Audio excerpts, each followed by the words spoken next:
Okay. Yeah. So, yeah.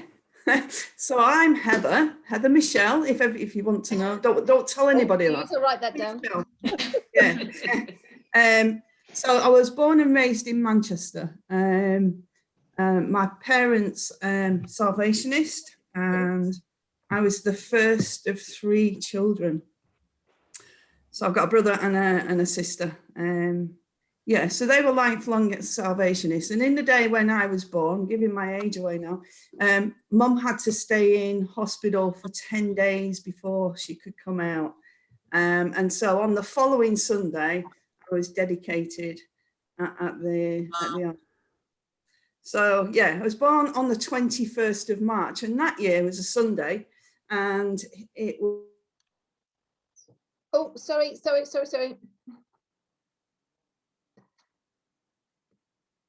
Can you unmute yourself, Heather? Sorry, I muted everybody else so that we could hear you, and I've muted you as well by mistake. And Marion's here. Sorry. Okay. Okay. Yeah, so, sorry, that was my fault. So, yes, so I was born on the 21st of March, which was a Sunday. And that year it was the first day of spring. And so for me, spring, I think, I don't know that it's to do with that, but for me, spring is the best season. It's when new life happens, isn't it? It's all about, newborn lambs, daffodils.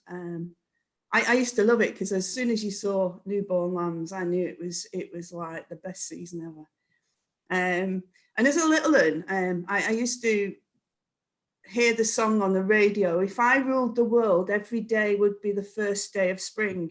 And so I thought that was quite amazing, and that should be the right thing for it to be. Newborn lambs. And I'm wondering whether that's the reason why I kind of like sheep now. I've always loved sheep, always. But on my bucket list, do you have a bucket list? I said about a bucket list to Zena. I said, and she went, "Oh, you're not going to glory yet, are you?" So, but anyway, I have a bucket list of things that I want to do, and things like I've always wanted to go to Canada. Don't ask me why, I have no idea, but I've always wanted to go to Canada, so that's on my bucket list. I've always wanted to drive a tractor. I've always wanted to spend time with a real live shepherd.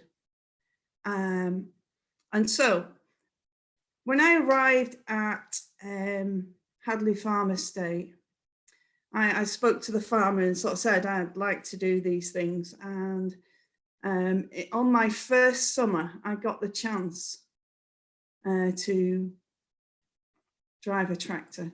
I got a phone call. I was in the office at the hub, and I got a phone call to say, if you can be at the farm in 10 minutes, you can go on the tractor. I was like straight out the door, right down to the farm, and stood there.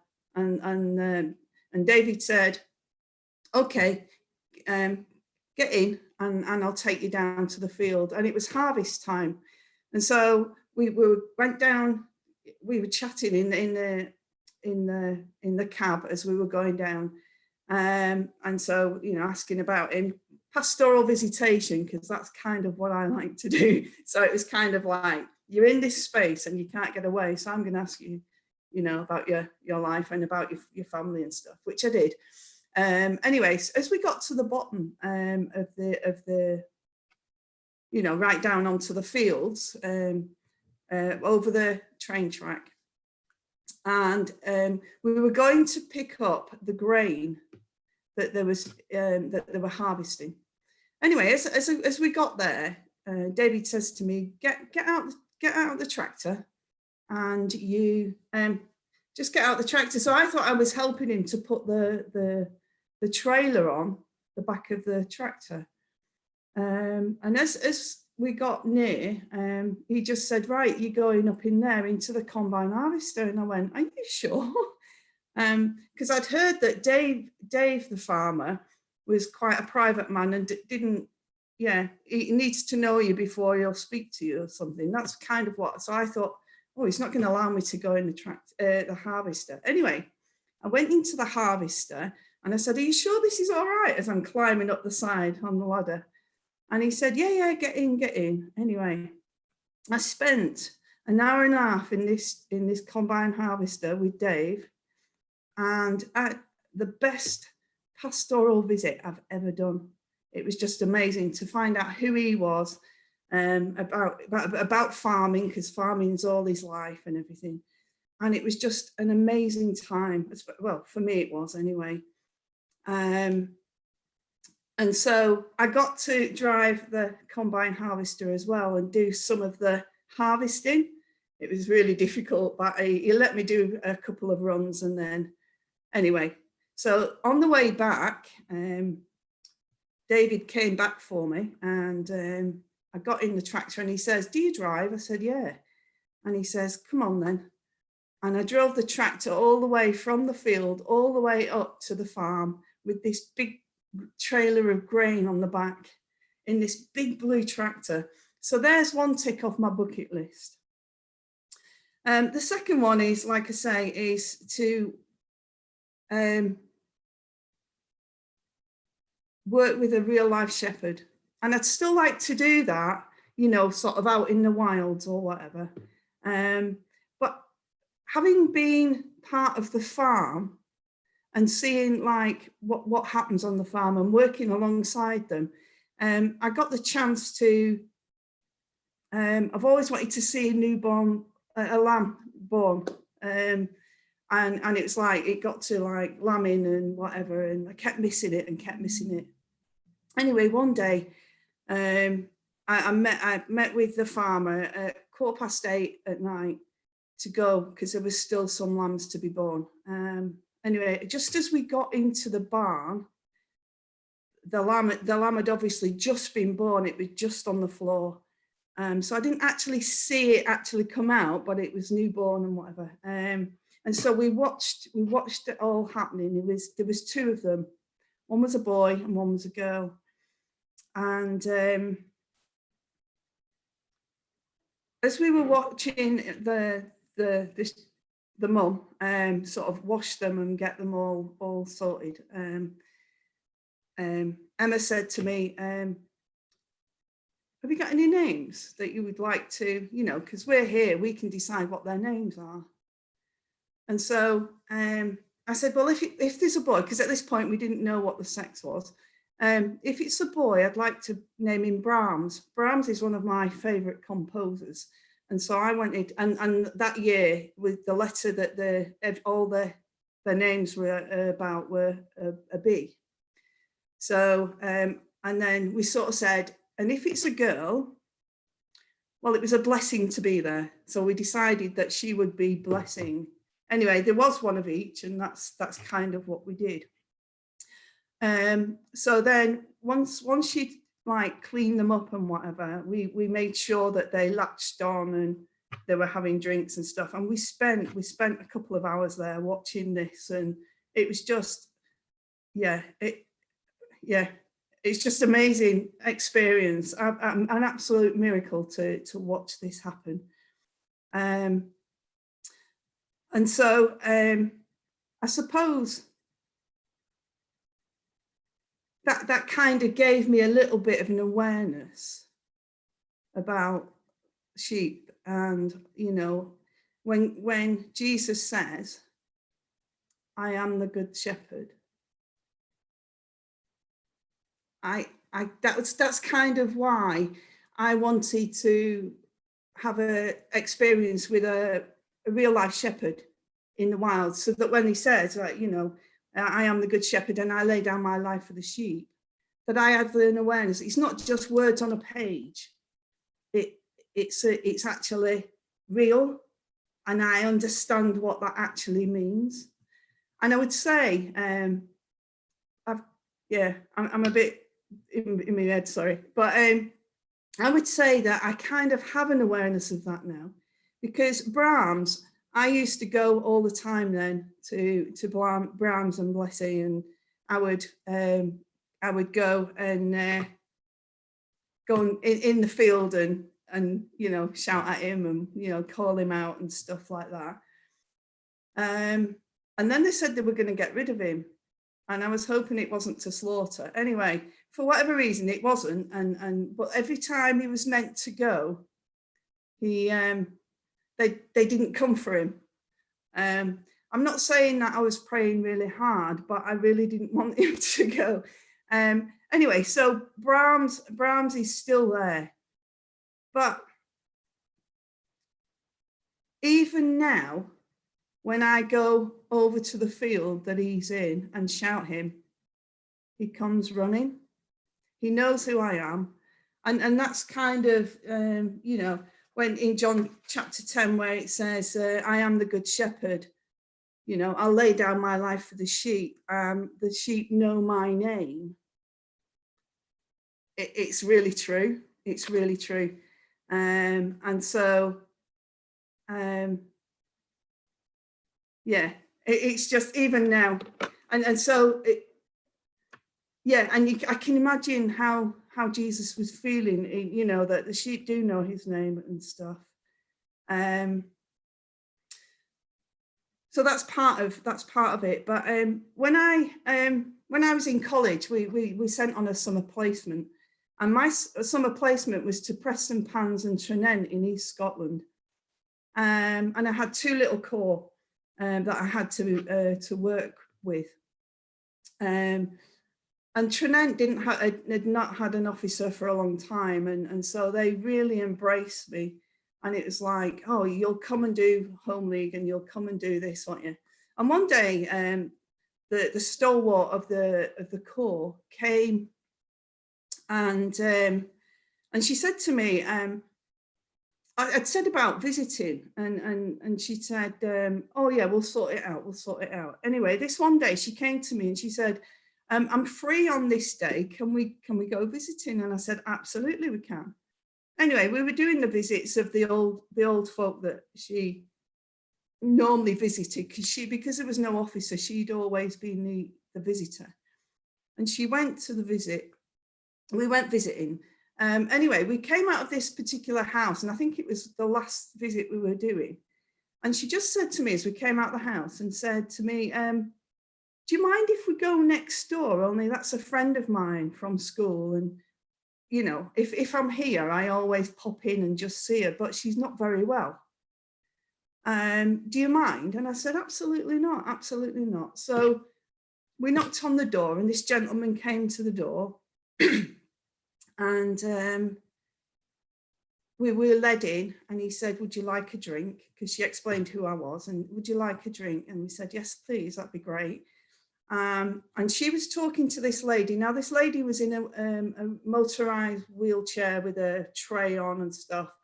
And I'm not really sure what was wrong with her, but she wasn't able to speak or communicate or anything. She was just sat there, but she would listen. And so the lady I was with was chatting to her, and we were just, you know, there, and I was speaking to the gentleman and sort of saying, I said to him, because in the corner of the room there was like I would say like you know, an umbrella tray, you know, where you put your umbrellas in, but it was a long one, and there was lots of like shepherd's crooks in the different compartments of this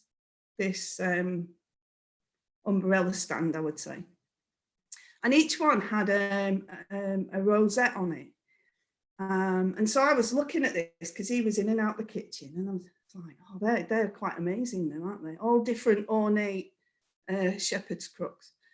Anyway, he came back in, and I said, oh, they're beautiful then. I said, you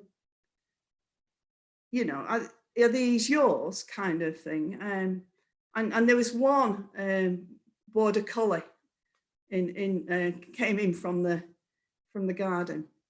So he said, oh yeah. So I said, one man and his dog. He says, well, I'm actually a shepherd. I was like, yeah. he said, but I've obviously had to give up because to look after my wife.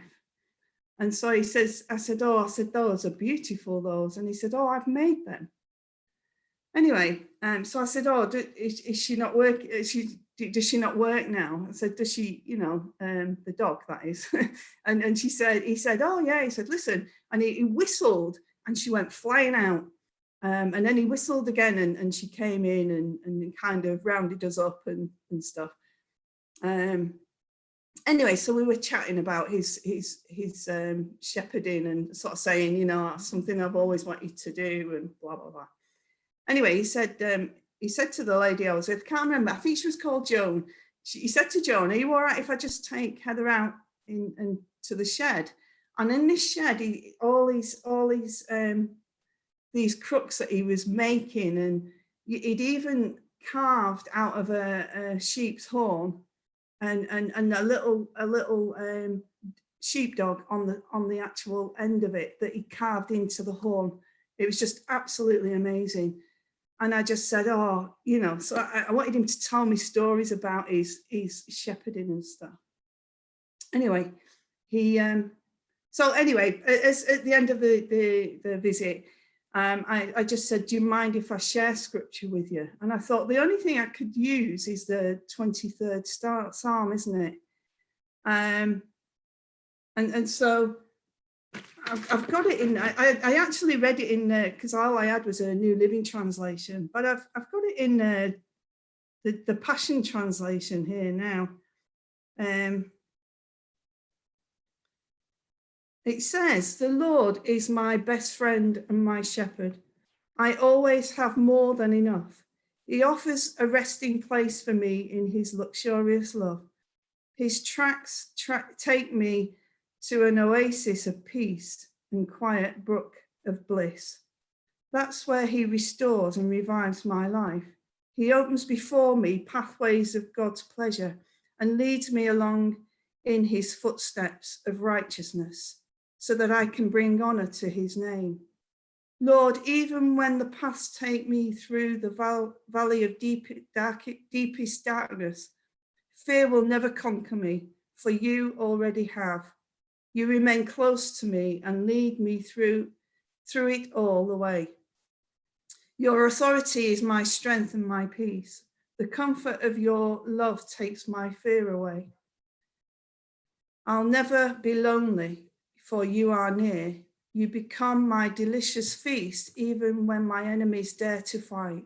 You anoint me with the fragrance of your Holy Spirit.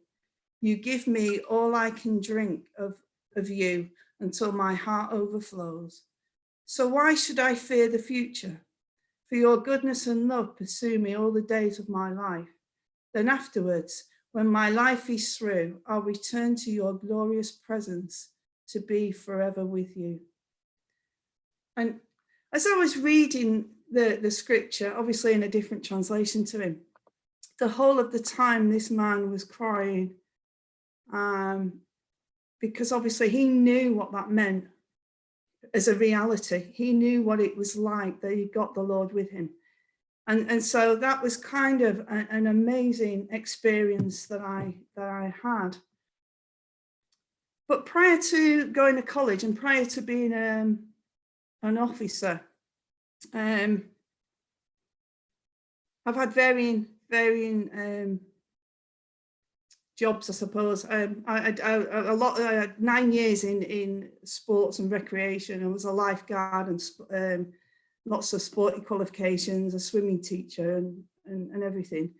And I did that for 9 years. And then, long story, but I ended up being a project worker in a homeless hostel. It was a direct access homeless hostel. And I did that for 6 years.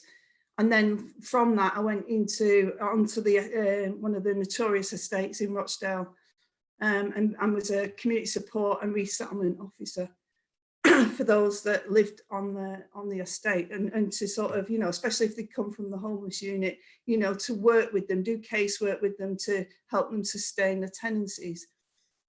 And in all that time, bearing in mind, I've always been a shy, reserved child. I never said boo to a goose. I was so painfully shy. You might not really think that, but I was so painfully shy. I wouldn't speak to people. And yet, I suppose what I didn't tell you was at the age of 14, I was called to be an officer. Now, being a shy, reserved child, that is just like, come on, Lord, you're having a laugh. You know what I mean? I can't speak to people. I can't do that. Anyway, this call never went. And I then offered for officership when I was about 2021 when I offered again, and I actually started the process. But I had a hard time from somebody, and I never forgot the Lord. I never lost my faith, but I couldn't stand up to somebody who was causing me grief at the hall.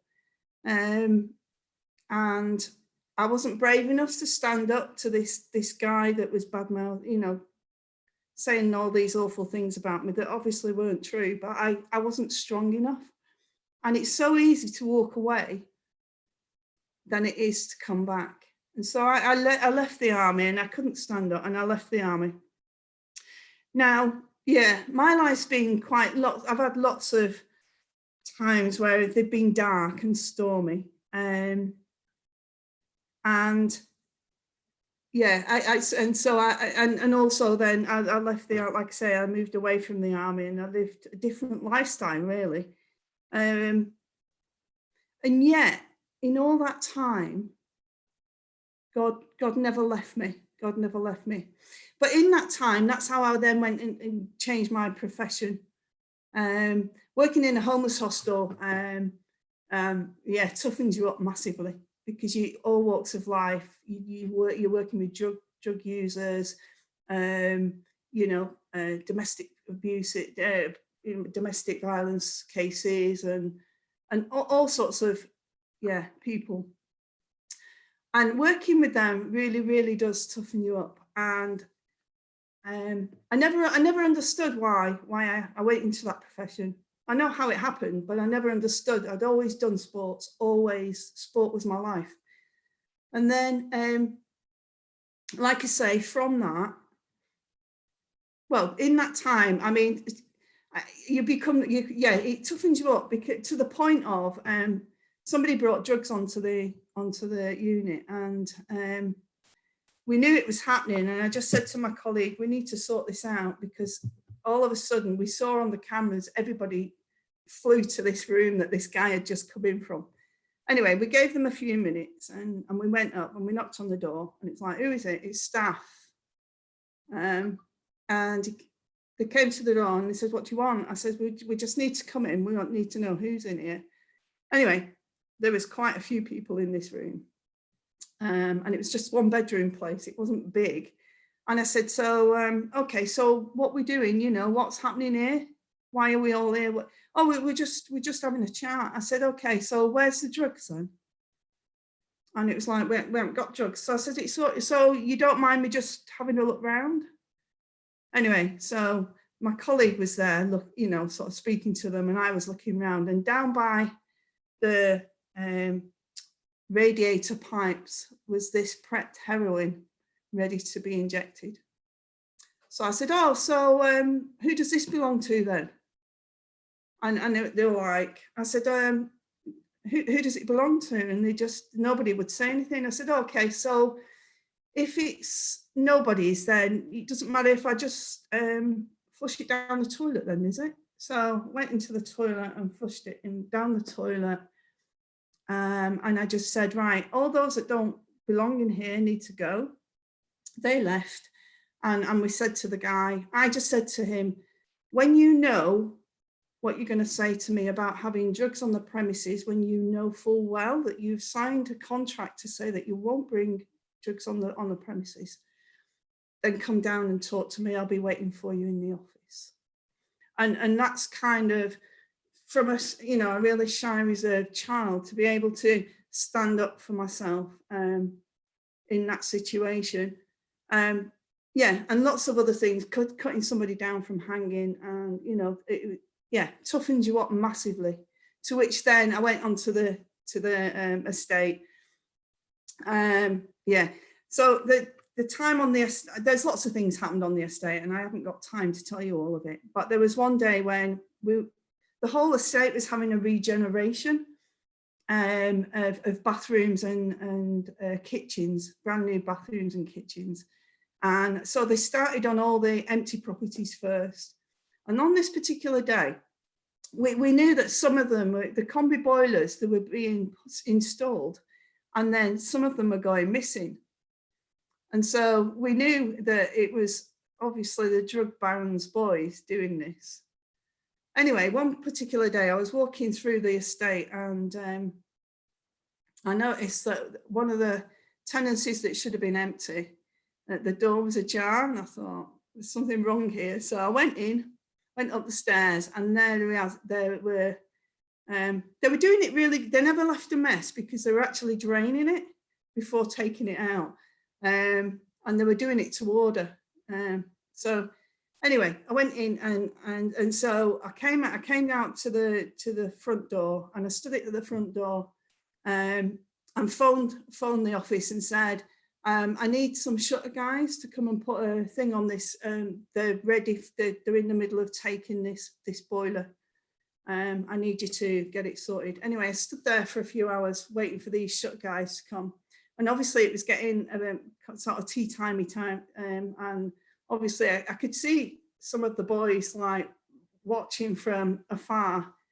Anyway, what happened was we'd been stood there, and then one of the other guys came to stand with me because it was getting like dark. Because I actually worked 1 till 9 on the shift.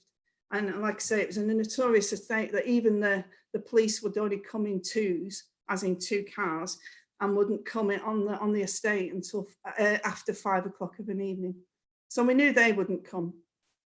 Anyway, we stood there. Anyway, then I get a phone call from the office saying, you need to get back to the office. And I said, look, I've stood here all this time now. I'm not leaving the place until the shutter guys come in.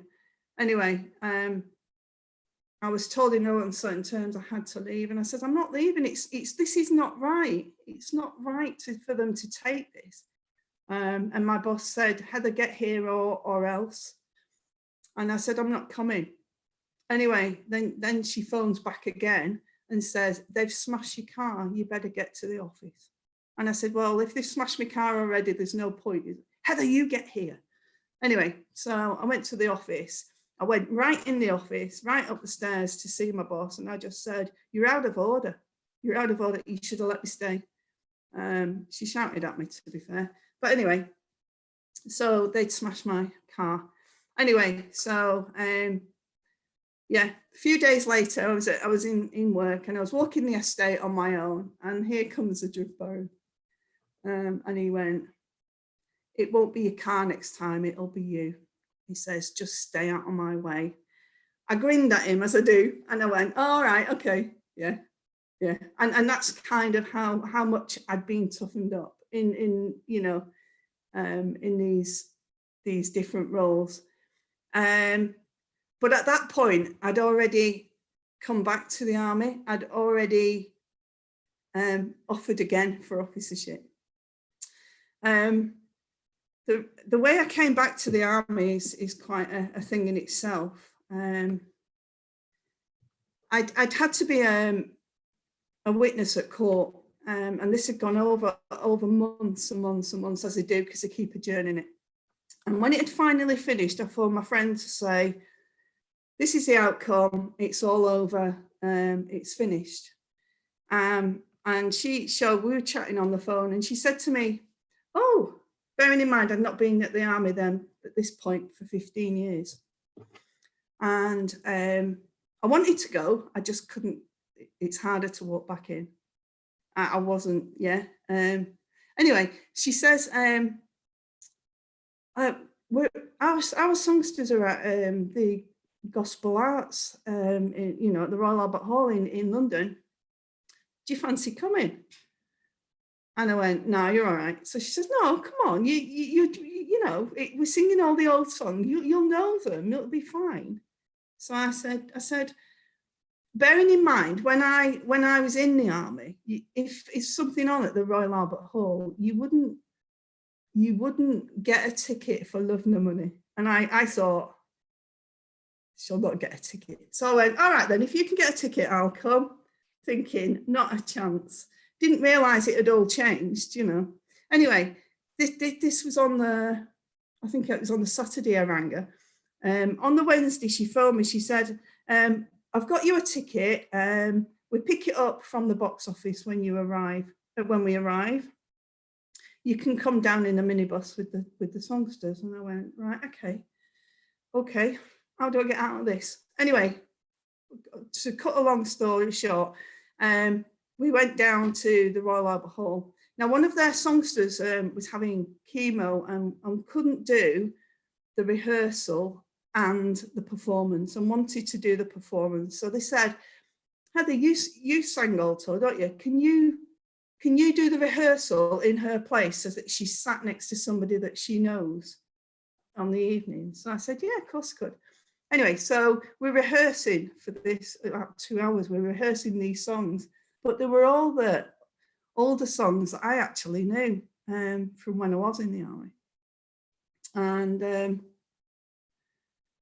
so as the rehearsal's going on, and the more I sang these songs, the more that God was having a go at me and sort of saying, you know, are you listening to these words?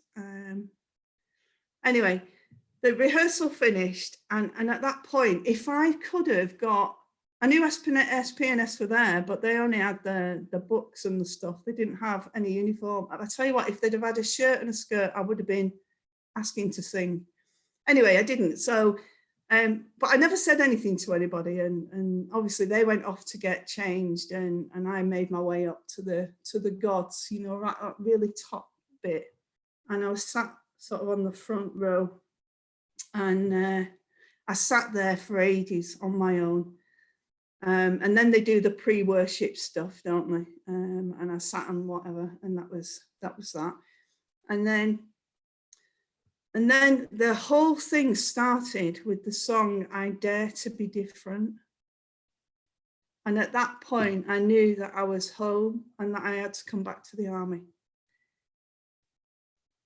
But if I came back to the army, I needed to fulfill my calling, because as it says in Romans 11:29, for God's gifts and God's call are irrevocable. And that's completely true. And so, yeah, so the whole of that festival, my mind was racing, and it was like, how am I going to tell people? I don't even go to the army at this point, but how am I going to tell people that my call, I've got to come back to the army, but I've got to fulfill, I can't just come back to the army, I need to fulfill the call. And I was really silent all the way home in this minibus. And my friend kept saying, are you okay? And I'm saying, yeah, I'm fine. I just looked out the window that way and didn't talk to anybody. And it wasn't until the Sunday, that was on the Saturday night, on the Sunday, I phoned my friend and I just said, I need to come back to the army, but I need to fulfill my calling. And so, yeah, so I came, I ended up coming back, and then obviously pursued my my officership, to which obviously I was taken. What was really funny is, because this is who I am, for 18 months of being in college, I woke up in my bed I had a constant bruise, because every morning I pinched myself because I couldn't believe I'd actually made it. I'd actually got there in all that time. And yeah, it was the best 2 years of my life, the best experience I ever had. And I just grew spiritually and as a person in all that time. But what I could see, and the thing about this is, you know, like when Jesus says, I am the good shepherd and I lay down my life for the sheep, and, you know, the sheep know my voice and they come back. That was me. But you know, when he tells the story of the lost sheep, and he leaves the 99 for that one, I completely understand that now. Not only because I've had the experience at the farm, but yeah, if Brahms went missing, I would go looking for him. I really would go looking for him. But when Jesus said that, he was talking about the people as well, wasn't he? And actually, that one was me. And he brought me back to the fold. And in all my life, especially being out the army, all my life, as I look back, I can see where his hand has been guiding me all the way through. And he took me through the, me changing professions into the project worker and then the community support officer, because he needed me to be toughened up enough to come back to him and fulfill my calling. And so, yeah, my whole life, I can see that God has been with me, and that he continues to be with me. And wherever we are, even when we don't feel that he's there, even when we don't think he even bothers, I'm telling you, my experience is that he's had his hand the whole of my journey and has kept me safe. And even in the storms, yeah, he's there. And even, I've been through quite a few storms in my life, but it's made me who I am today. But I've always come out because God has been there. He may have been asleep in the boat, but he was there. He was there for me and has been all that time. I don't know whether anybody wants to ask anything, but that's kind of. Thank you ever so much, Heather, for your honesty and sharing so much about your journey. It's been amazing to hear. It's great to hear as well that you need to deal with drug barons to be tough enough to come back to the army. But I've really appreciated hearing that story. And like you say, he's always looking for the one, and you're not going to get away. And the fact is, there was a lady at the hall at my home corps, and the first Sunday I actually walked in there, having been away all that time.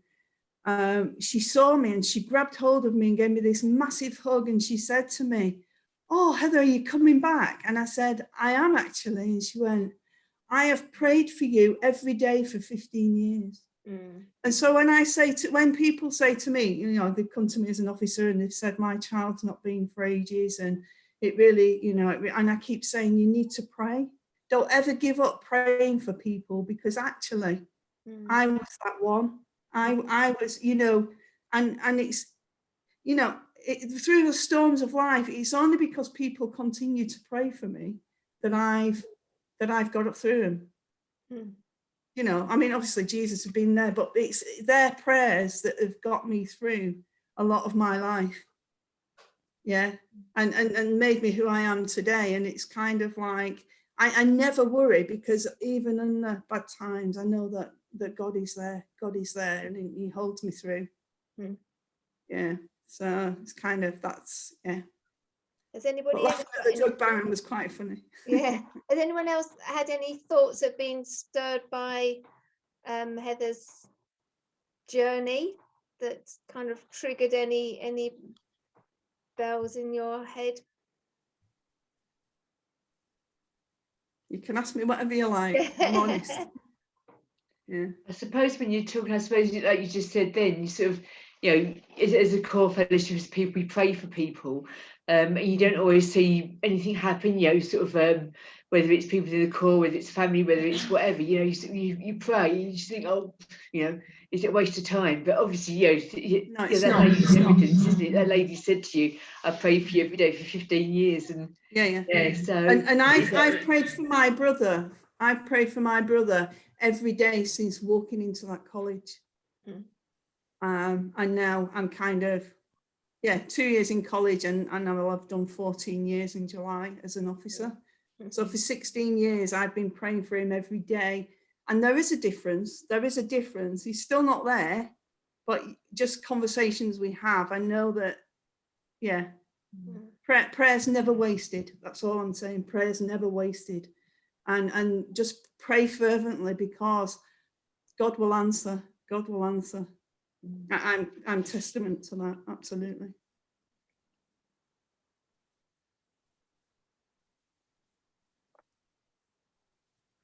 You don't look as ballsy when you see you in real life.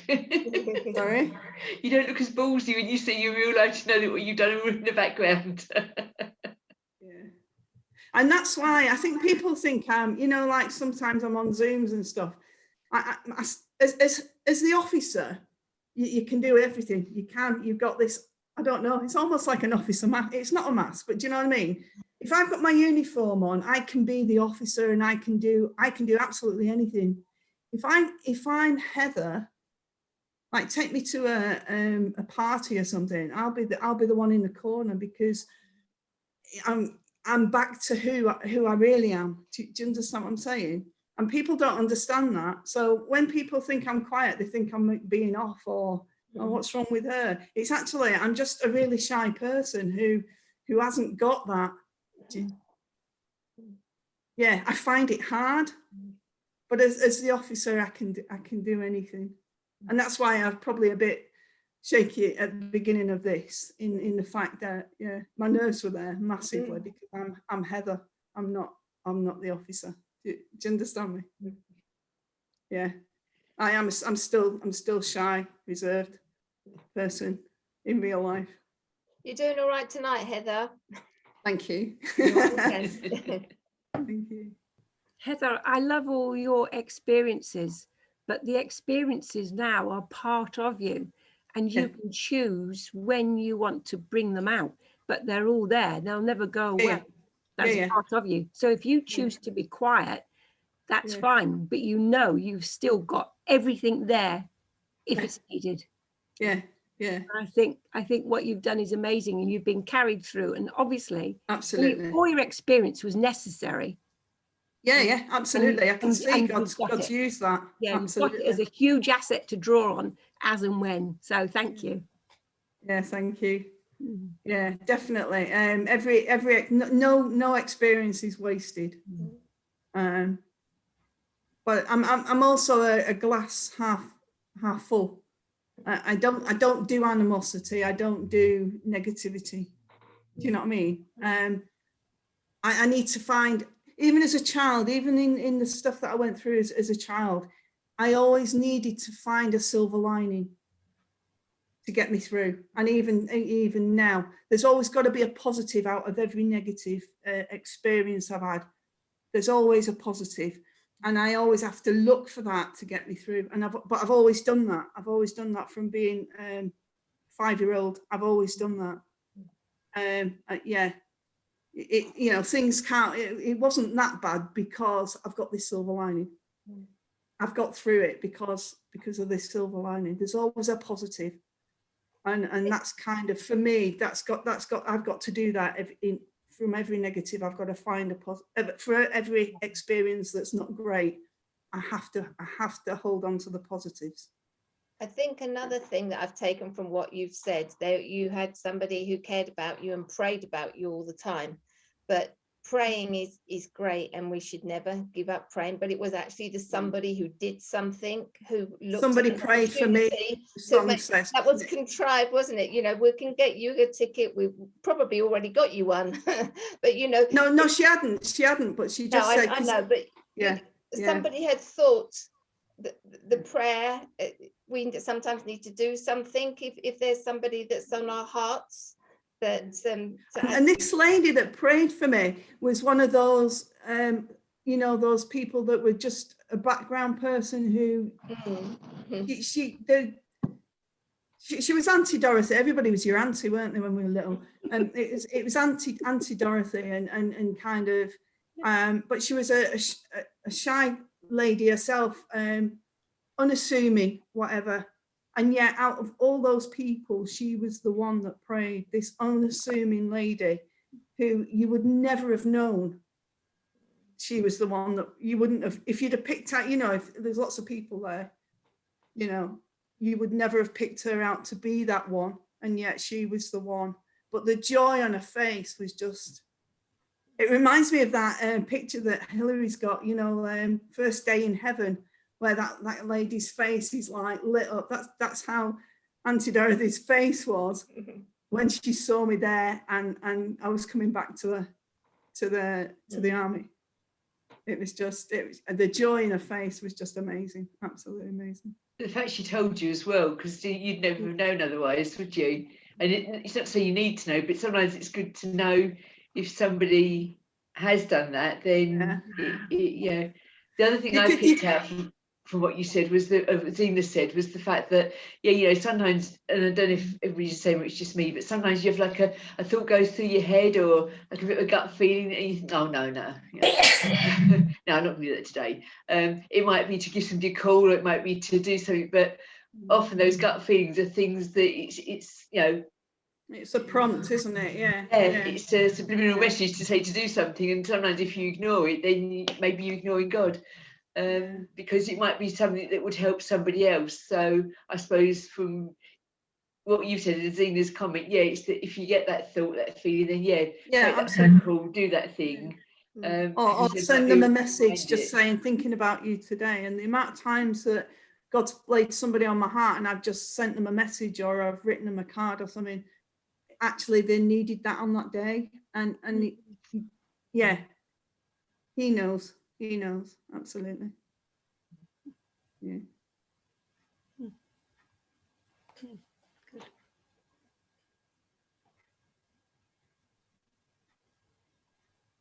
Show us the picture, Hilary.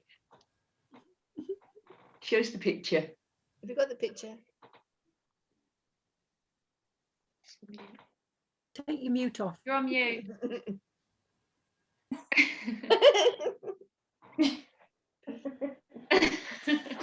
All right, your first day in heaven. First day in heaven picture. What, do you want me to go and get it? Have you got it on your phone? Oh yeah, I got the picture on the phone. Oh, and yeah, it's it. Oh yes. Tilt it down a bit. Yeah. That's kind of what she was like. When she gave me this hug, she just her face lit up. It absolutely lit up, and she just grabbed me. Yeah. Thank you. That would have been an encouragement for that lady as well. Yeah. Absolutely. Yeah, absolutely.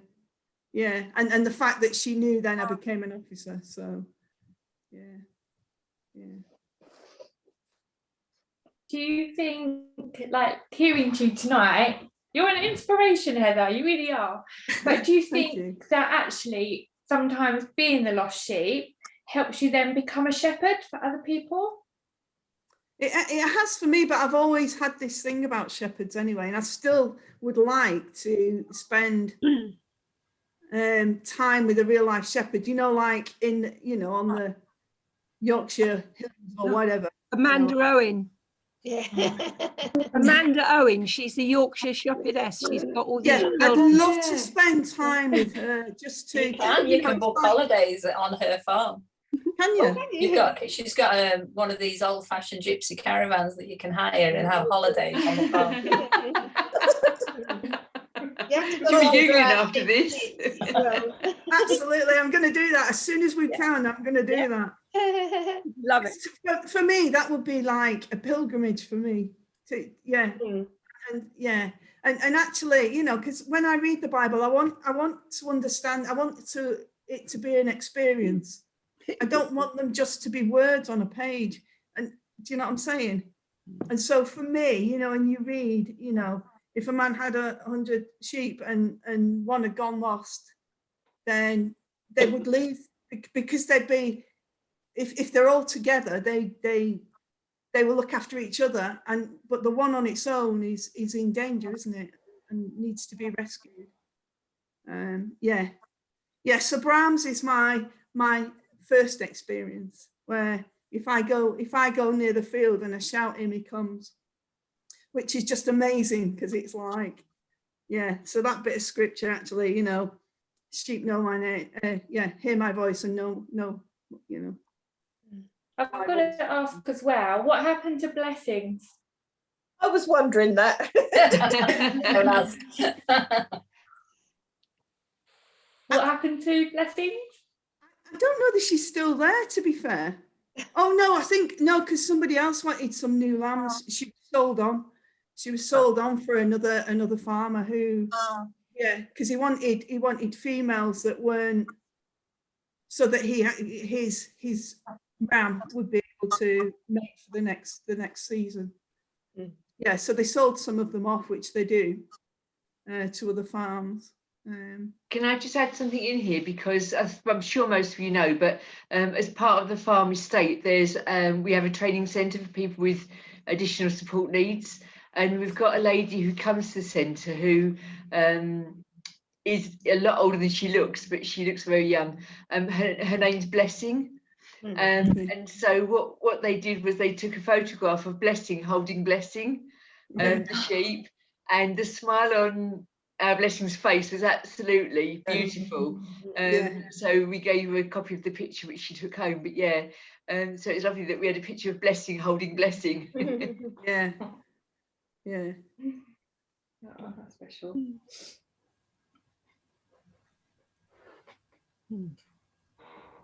Anybody else? Part of the process for becoming an officer is a whole weekend, which is what Wayne's just been on, of conference, almost like a whole 2 or 3 days of interviews. And each time you visit an interview, I'm really speaking to somebody who knows all of this, but every interview you go to, you get the opportunity of telling your testimony and why you're there and what it is about, officership that you feel so called to. By the time you've had 2.5 days of constantly giving your testimony in different variations on the theme, it's really consolidated in your heart. You really, you can't argue with your own testimony. It like stares you in the face.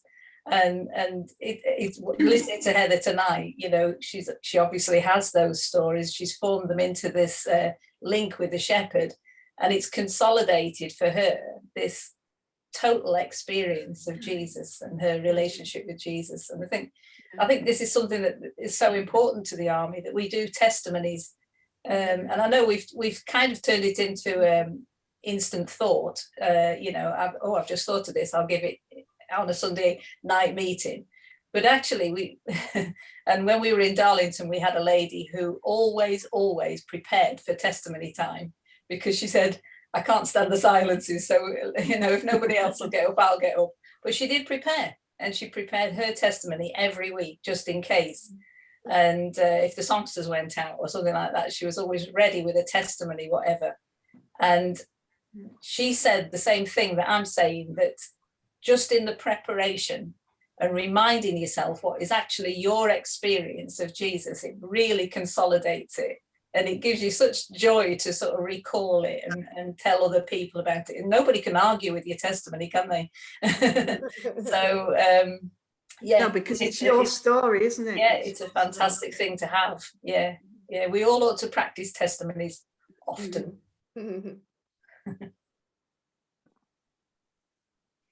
Hallelujah. Yeah. Yeah. I hope, Heather, you get the chance to go to spend time with a real shepherd, because it would give you a deep and different understanding on top of your knowledge of shepherding, but it would give you a much richer, different angle of being a shepherd and the sheep. To the extensive knowledge that you've already got, it would give you a different slant on it entirely, that will give you a much richer understanding. And that's why I always in way, isn't it? Which is what we do through life. The more we experience, the sort of better and the richer our lives become. So and that's why I want to do it, because I really want to do, the rough with the smooth sort of thing. Yeah. Well, I know watching Amanda Owen's life on her farm, it's not easy. it's not plain sailing, and she has to make different and difficult choices about lambs that she has to let go or lose. And she'll bring back that lost lamb. But there are choices that through whatever happens, that sometimes this has to happen, and so it's all just part of life. But I think this experience, you know, God bringing me to this appointment and having had this experience has actually heightened the fact that I really do want to do that. I really do want to spend time. And even if it's like I say, if I use it as like a pilgrimage, because to actually do that, to be so that words in the Bible are actually hitting me as an experience, not just reading words on a page. You must do it. Yeah, I will do. Yeah, especially if she's got the thing to do it. Yeah, that'd be really well, going there would be a real pilgrimage. Absolutely. Don't go in the winter. It doesn't matter, does it? It's all experiences, isn't it? I'm not a fair weather person anyway. You know what I mean? I'll go out in all weathers. So I used to play rugby, you know, in the dirt, and when you live sort of in Oldham for a while, it's always raining there, isn't it? Well, Manchester, it's always raining, isn't it? So so it doesn't matter whether it's and I absolutely love the snow, so it doesn't matter what the weather is. It's the experience, isn't it? Because you're all different, eh? Sorry? I'll settle the country file on a Sunday morning. I mean, the spelling up would put me off. Nah. Yeah.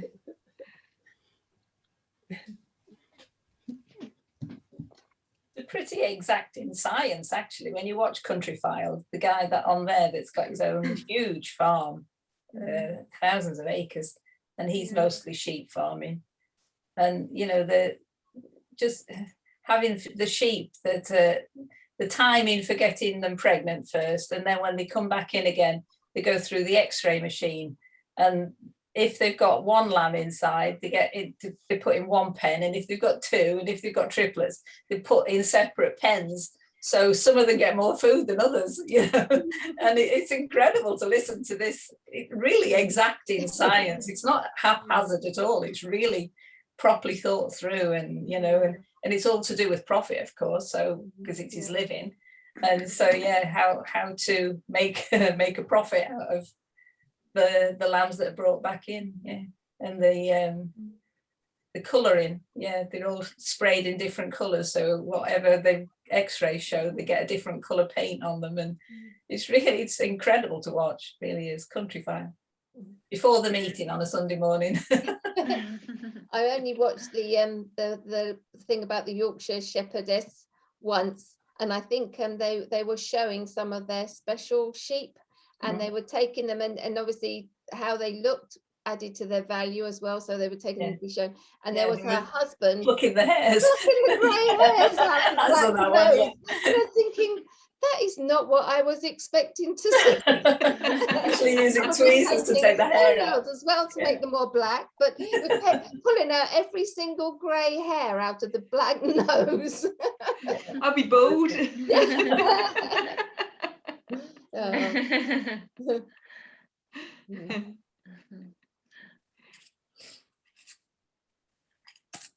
Anyway, thank you so much, Heather, for sharing so much. And so, it's been really kind of inspiring. And I wonder if we could just have a quick prayer to pray for us and our own journeys as well, and also those people that we're concerned about, that we're still praying for, that we that was consistent and and believing in those prayers. If anyone would like to close in prayer, I'll just turn the recording off as we pray.